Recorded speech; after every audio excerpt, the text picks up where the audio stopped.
Last week I introduced you guys to the interesting Constructivist architecture that can be found all over the city of Yekaterinburg. This week I want to introduce you to all the other types of architecture that can be found all over the city. At least 5 different types from 5 different eras.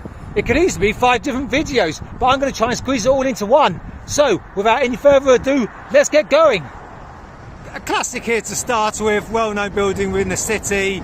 Sure, it's been renovated, but you can see clearly it's in the pre-revolutionary style, the 1800s. The city still has loads of pre-revolutionary architecture, plenty of it in the original wooden style.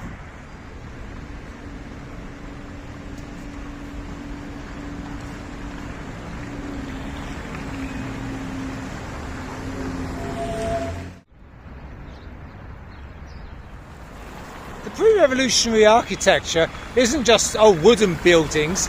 There are some quite ostentatious buildings as well, like this theatre behind me. Don't forget that this city was named after Catherine the Great, and it was the royal family's window to the east. This building's actually from 1899. Now, you could probably be mistaken for thinking it's Soviet or Stalinist type architecture actually. I mean, they've obviously Sovietized it quite a lot. They've put the busts of prominent Soviet writers there, Mayakovsky and Gorky, and some pre-revolutionary ones as well. And at the top they've added a little book with the hammer and sickle. It is a library after all. Constructivism fell out of style in the early 30s, and before the Stalinist Neoclassicism came to the fore, there was a period of 4 or 5 years where there's like an in-between period known as Post-Constructivism, and quite a few buildings, especially in this city, were built during that time. Here's one such example. You see, I mean, it's a cool building, don't get me wrong, but it's not really one style or the other. So they must have built this side of the building first, and then later on the rest of it. Do you guys want to see something highly unusual and even quite secretive? If so, check up there. There is a bas-relief of Stalin. It must have somehow escaped the de-Stalinization program of the 1960s. I guess because it's so high up, maybe hidden behind the trees, it got away with it and it's still there. So obviously, because it's so rare to find anything with Stalin, that's like the highlight, but there's other stuff as well. You've got the hammer and sickle there, and then you've got the emblem of the USSR there, and of course topped off with a red star for good measure. That huge bas-relief there, that's really cool. As always with Stalinist architecture, plenty of decorations. If you're wondering why there's such a specific military theme, it's because, well, firstly, I mean, it's Russia, a military country, and secondly, because the building is called the House of Officers, and it's kind of like a palace of culture in a way, but I guess originally for the army officers. Another particularly interesting feature, which is only really recognisable from a distance, is the angle there of that original building. You see, it's kind of diagonal to the road. The building behind me is a classic in-betweener. It's undoubtedly started during the Constructivist period and has elements of Constructivism, but also the building took many years, if not decades, to complete, so it's got other elements as well.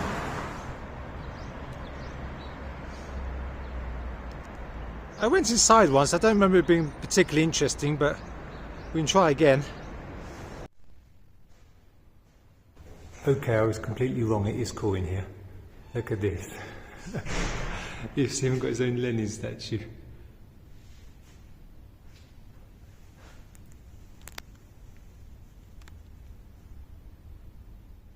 I tell you something, the statue itself is pretty cool as well. Look at that old school lift. The original artwork as well still there.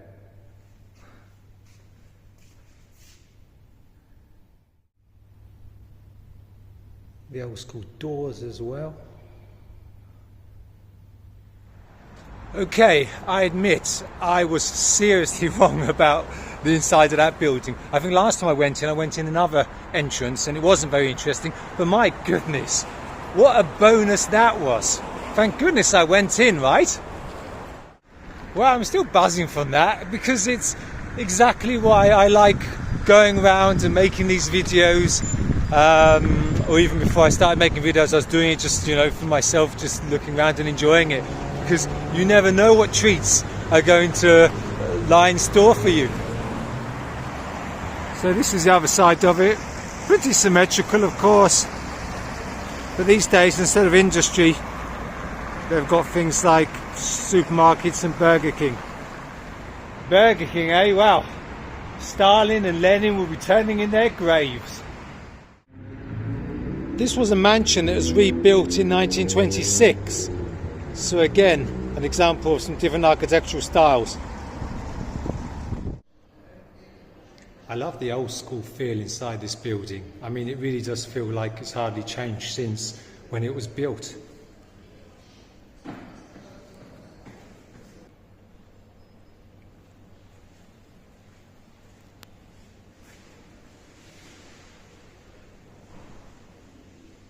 Just look how thick these banister railings are. You might recognise the building behind me from a previous video, and really that's as good an example of Stalinist Neoclassicism as you'll ever find. It's got the lot really, the 1950 statues there on the top, both sides, clock tower, the Red Star, columns, etc, etc. As you'd expect from any Stalinist architecture, great attention to details. That's Sverdlov, who during the Soviet period the city was named after.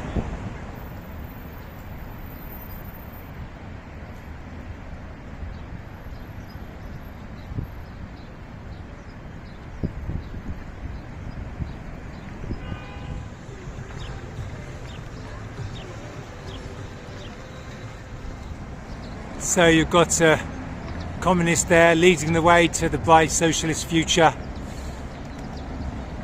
There you've got a builder by the looks of it. There, the farm girl with her sickle and her hay that she's just cut. And there, some guy with his top off.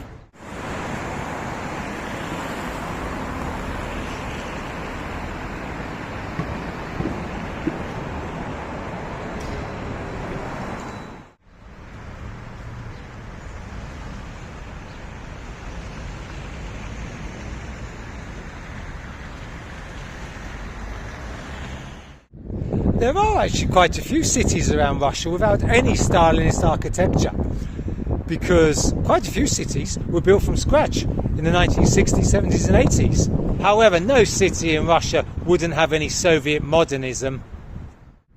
I'm not sure if the patterns on the facade there are original, but there's no doubt about the modernist carcass. And in case any of you regular viewers were wondering where the mosaic of today's episode is, well, here you have it.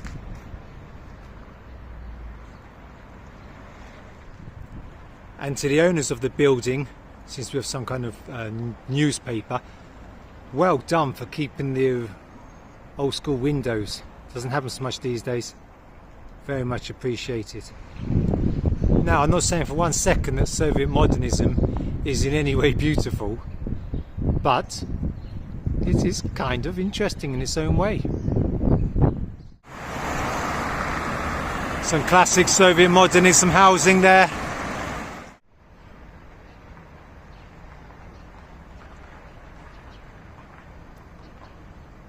This building behind me demonstrates one of the reasons that I like Soviet modernism. It's kind of simple, but it can be kind of striking as well.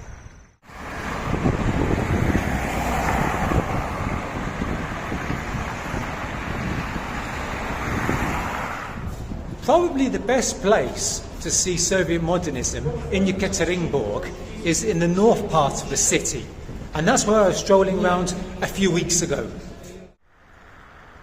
So on Victory Street here you can take your pick of what Soviet bloc you want. Whole lot of them in a row there. This one's a bit odd here. They've got some balconies and they decided to stop using the balconies and then all of a sudden start up again.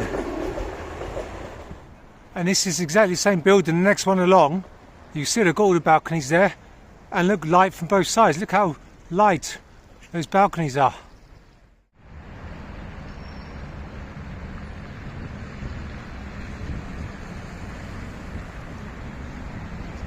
With the exception of Moscow, obviously, there are more skyscrapers in Yekaterinburg than any other city in Russia. So here's a view from the distance of Yekaterinburg city. And that's kind of interesting because the building there in the real Soviet modernism style, when that was built, that would have been considered a really tall building. But you can see the one behind it is absolutely dwarfing it.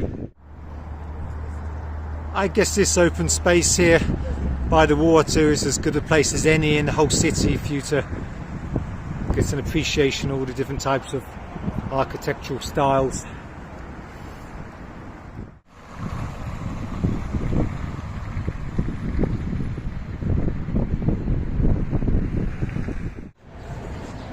As you'd expect for a big city like Yekaterinburg, there's plenty of shopping centres. A modern one here right in the city centre. It's one of those shopping centres that looks absolutely awful from the outside, but inside it's alright.